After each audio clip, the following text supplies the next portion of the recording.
yourself and rise, rise, make them remember you.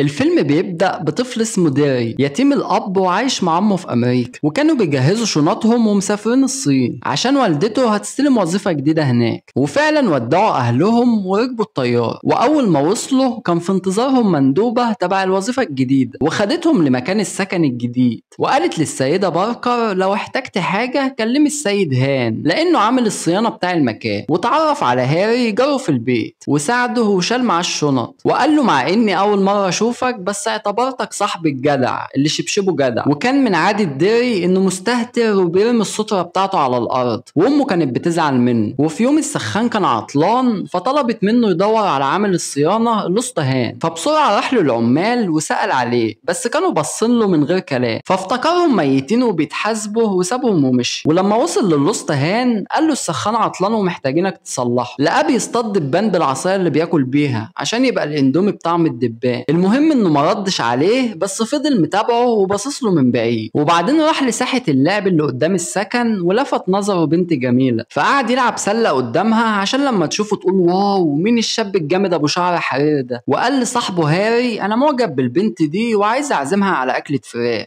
قال له انت في الصين يعني لو عزمتها على اكلة صراصير هتموت فيك. وفعلا راح اتعرف عليها وقال لها شغالة مهرجان الذبابة وقعد يرقص.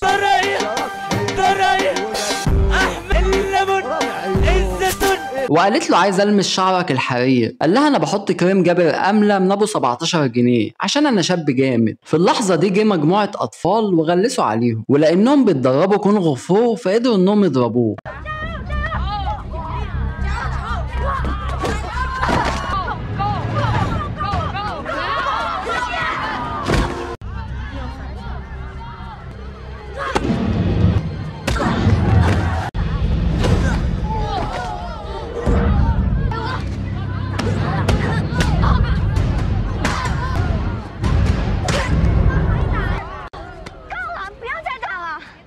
وروح البيت وهو زعلان لانه اتهان قدام كل اللي كانوا واقفين، وحاول يداري اثار الخبطه اللي في عينيه. وتاني يوم راح المدرسه مع عمه بس كان لابس ايس كاب عشان ما حدش يشوف عينيه. ولما شافت وشه وسالته قال لها وانا ماشي اتخبطت في عمود. ولما دخل المدرسه قابل ميينج وعلمته طريقه الاكل الصيني. في اللحظه دي شينغ اللي ضربه قبل كده ضايقه تاني، لكن المديره اتدخلت وحشتهم عن بعض. تاني يوم السيد هان جالهم عشان يصلح السخان، ولقى ديري قدام التلفزيون بيحاول يتعلم كونغ فو، وقال له قبل اي كلام الصنايعي اللي كان قبل ما بيفهمش. ولما سأله ايه اللي في وشك ده قال له انا ماشي اتخبطت في عمود. وجت والدته زعقت له عشان كان رامي السترة بتاعته على الارض، وهان كان متابع الموقف ده. تاني يوم وهو خارج من المدرسة راح لمينج لقاها بتتدرب على العزف بالكمان وكان واقف بيشجعها. ولما خرج قابل شينغ وهدده وقال له مالكش دعوة بيها تاني. بعدها وهو ماشي مع عمه شاف مكان لتدريب الكونغ فو وكان مذهول من المنظر. ولما دخل قاعة التدريب لقى المدرب بيعلمهم بطريقة عنيفة، واتفاجئ بشينغ بيتدرب معاهم فخاف منه وقال لامه يلا بينا بسرعة. وقال لها وهو بيعيط انا عايز ارجع بلدي تاني. قالت له للاسف ده بقى مكاننا خلاص عشان الشغل بتاعي. وهان كان متابعه من بعيد. وفي يوم ديري كان راكب باص المدرسة ولما نزل منه راقب شينغ وزمايله ومشوا وراهم من غير ما يشوفوه، وراح رمى عليهم جردل المية وسخة فجري وراه.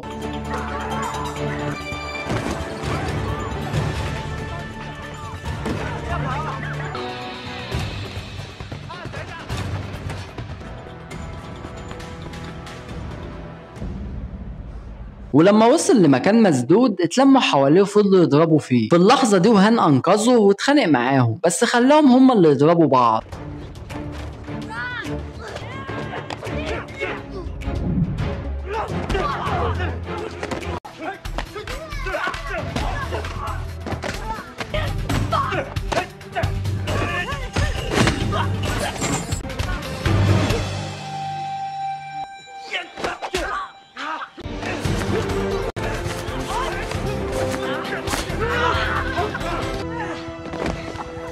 وبعدين عمل له علاج صيني بالكوب الناري. وديري قال له عايزك تعلمني الكونغ فو عشان ادافع عن نفسي، وطلب من هان انه يوديه مكان يتدرب فيه كونغ فو. وفعلا خده وراح للمدرب، بس اتفاجئ ان المدرب بيعلمهم حركات شرسه ومميته، وقال لديري ده مدرب شرير وبلاش تتعلم هنا. لكن المدرب قال له انا عندي استعداد مخليش حد يتعرض لديري، بس بشرط انه يشارك معاهم في بطوله الكونغ فو، ولو ما شاركش في البطوله هخليهم يضربوه كل ما يشوفوه. بعدها هان قال له لازم تتدرب كويس عشان هتقابلهم واحد واحد. بس ديري كان خايف عشان جسمه ضعيف وممكن يقتلوه، فهان قال له ما تقلقش انا هعلمك الكونغ فو الحقيقي. وقال لامه هان هيعلمني الكونغ فو عشان لو حد ضايقني اشتمه واجري وما اخافش منه. واول ما وصل بيت هان قلع الستره ورماها على الارض زي ما هو متعود، فطلب منه يجيب الستره ويلبسها ويقلعها ويعلقها، وبعدين يلبسها ويقلعها ويعلقها تاني. وفضل على الوضع ده طول النهار. ولما روح البيت امه قالت له اتعلمت ايه؟ قال لها ولا حاجه، بس لما علق سترته عرفت انه اتعلم الالتزام. تاني يوم لما راح له خلاه يعمل نفس النظام طول النهار. وقابل مينج في المدرسه وقالت له انا هحضر بكره حفله في مسرح الظلام ولازم اشوفك، فوعدها انه هيجي. ولما راح لهان شغل دماغه وقلع سترته قبل ما يدخل عشان ما يقعدش يلبسها ويقلعها. فهان قال له ارجع هات سترتك وتعال، وطلب منه يفضل يقلعها ويعلقها تاني. ديري لما زهق قال له هو انا داخل بطوله عرض ازياء ولا ايه؟ في اللحظه دي امه وصلت وجابت معاها تذاكر مسرح الظلام وعملت حساب هان، وفعلا راحوا الحفل. وديري ضحك عليهم وقال لهم انا رايح الحمام عشان يشوف مينج، واداها مقطوعه موسيقيه عشان تعزفها يوم العرض بتاعها. وقالت له ايه اللي عاجبك فيا؟ قال لها عينيكي بتسحرني. قالت له احنا هنكدب من اولها. تاني يوم راح لهان عشان يتمرن، خلاه يعمل نفس اللي بيعمله كل مره. ديري قال له انا عايز افهم حاجه واحده بس، هي البطوله دي اللي هيقلع فيها الاول هو اللي هيكسب ولا ايه؟ فهان خد منه الستره ورماها وبدا يعلمه الكونغ فو.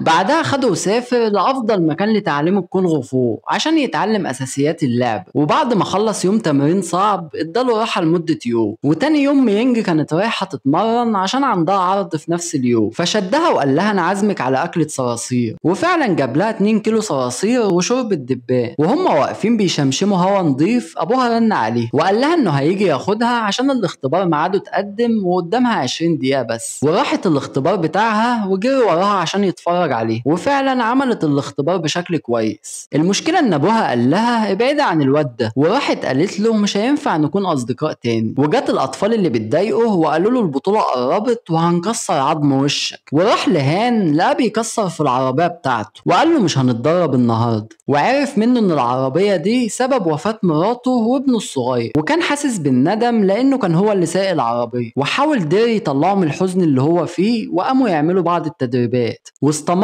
ديري في تدريباته بعزيمة وإصرار وبدأ يستعد للبطولة، وفضل يضغط على نفسه لحد ما وصل للمستوى اللي هو عايزه. وهان جاب له بدلة بروسلي هدية، وراح لمينج يعتذر لها في بيتها وقال لأبوها قبلني صديق لبنتك. وفعلا ابوها قبل اعتذاره وقال له هخليها تحضر البطوله بتاعتك. وجه يوم البطوله. في البدايه كان خايف لكن هان شجعه ولعب اول مباراه وفاز بيها.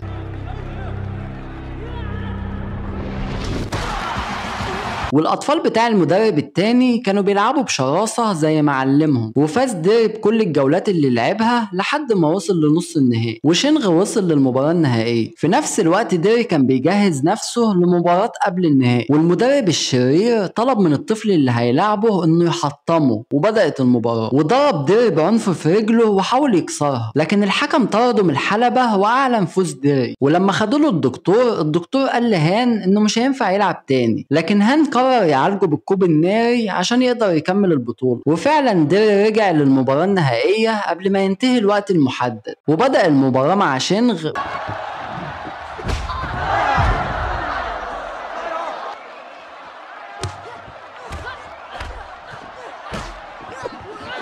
في اللحظة دي المدرب نده لشينغ وقال له عايزك تكسر رجله المصابة. وفعلا أثناء المباراة ضرب ديري على رجله المصابة بدون رحمة.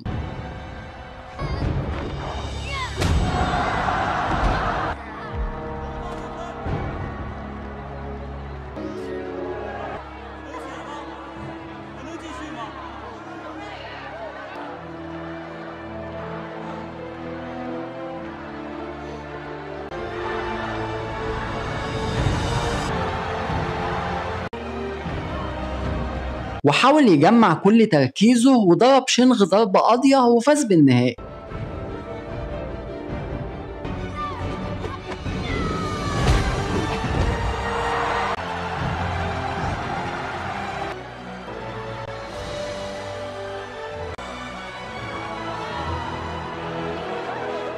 وراح هو وزمايله وحيوا السيد هان، وكان المدرب بتاعهم مذهول من الموقف، ورجع دير كرامته تاني وكسب احترام الجميع. اشوفكوا الفيلم الجاي.